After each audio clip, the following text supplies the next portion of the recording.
Ce week-end a été signé l'accord secret le plus incroyable de l'histoire de l'humanité. Enfin, presque. En tout cas, vous avez sûrement beaucoup lu et entendu à propos de cette entente inattendue entre les deux opérateurs Bouygues et SFR. Que s'est-il passé? Pourquoi cet accord?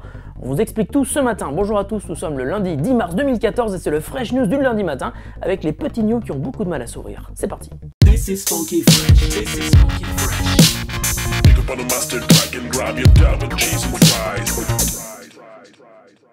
Comme vous le savez sans doute, SFR est donc à vendre. Sa maison mère Vivendi veut s'en débarrasser car l'opérateur n'est pas rentable pour le groupe des médias français. Et sur les rangs, pour acheter SFR, Bouygues et Numéricable. Numéricable est principalement acteur de l'internet fixe avec le câble et avec une partie mobile beaucoup plus récente, ce rachat permettrait de créer une complémentarité entre ces deux activités et de conserver plus d'emplois au sein du groupe. Bouygues est en revanche un opérateur téléphonique de la première heure avec un réseau très développé et dans la bataille qui l'oppose à Numéricable, Bouygues a un gros inconvénient, racheter SFR pourrait mettre Bouygues en position d'abus dominant, ce qui risque de ne pas être accepté par l'autorité de la concurrence. De plus, une fusion entre Bouygues et SFR occasionnerait des emplois en double, donc mènerait inévitablement à des licenciements. Bouygues a donc signé un accord secret avec l'un de ses concurrents Free. L'accord indique que Bouygues vendrait l'intégralité de son réseau d'antennes et de bandes de fréquences à Free pour 1,8 milliard d'euros. Free pêche encore par la couverture de son réseau et paye d'ailleurs environ 750 millions d'euros par an à Orange pour utiliser ses antennes. Avec cette vente, Bouygues céderait l'ensemble de son réseau à Free qui d'ailleurs récupérerait des antennes 4G.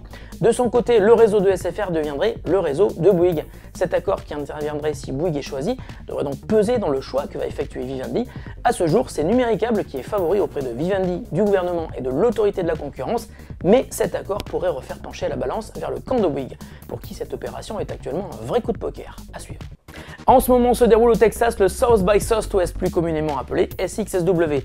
Depuis la belle ville texane de Austin, Sundar Pichai a annoncé ce week-end l'arrivée très prochaine d'un kit de développement Android pour objets connectés. Si le vice-président de Google n'a pas confirmé l'arrivée d'une montre connectée Google, il a en revanche expliqué que d'ici 15 jours, la compagnie distribuerait un kit de développement qui permettrait aux constructeurs de créer des objets connectés, qu'ils soient montres, bracelets, vestes, t-shirts, bijoux, patates ou autres. Après les glaces, il semble donc que Google préfère laisser libre cours à l'imagination des fabricants de hardware en leur proposant la partie logicielle qui les aiderait à gérer des capteurs en tout genre. Android devrait donc plus que jamais être au cœur des appareils connectés à venir. Les rumeurs sur les montres LG ou HTC qui se font insistantes ne devraient donc plus être les seules dans les mois qui viennent. Alors que l'on attend toujours iTunes Radio en France, son concurrent Samsung vient de lancer Milk Music. Autant le dire tout de suite, là aussi le service est pour l'instant réservé aux États-Unis. Il est d'ailleurs accessible uniquement aux smartphones Samsung et encore pas pour tous. L'application installée depuis Google Play ne fonctionne que sur les Galaxy S3, S4, S3 mini et les Galaxy grand format Note 2, Note 3 et Galaxy Mega. Milk Music est un service de radio en streaming. Vous ne pourrez donc pas choisir les morceaux que vous souhaitez écouter, mais seulement des radios thématiques ou alors créer votre propre radio en sélectionnant des artistes que vous aimez. L'écoute est gratuite, illimitée, sans publicité et propose un catalogue de 13 millions de titres. Si l'application dispose sur Android est gratuite, impossible de l'installer pour le moment sur des appareils en France. Pas encore d'infos sur une disponibilité chez nous et il n'est d'ailleurs pas précisé si le service restera gratuit et sans pub à terme. Nous verrons bien si le succès est au rendez-vous. La question du jour nous vient de Laurent qui trouve les emojis très sympas. Il aimerait bien savoir comment les utiliser sur son iPhone. Salut Laurent, tu vas voir, c'est assez simple. Apple a eu la bonne idée de gérer les emojis comme une langue étrangère classique que tu peux activer simplement sur ton appareil iOS.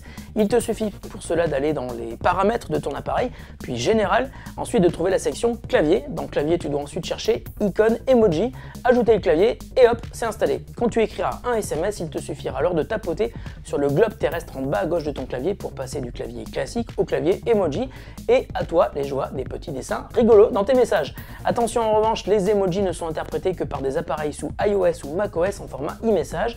Si tu écris des tweets ou des mails ou que le SMS que tu envoies est destiné à une personne sous Android, les emojis seront remplacés par des carrés noirs. L'effet ne sera pas forcément le même. Fresh News, c'est fini pour aujourd'hui. On se retrouve demain. Si vous ne l'avez pas encore fait, n'hésitez pas à jeter un œil à notre reportage tourné lors du salon Paris Manga. Le lien arrive à ma place dans 5 secondes. Salut à tous et bonne journée.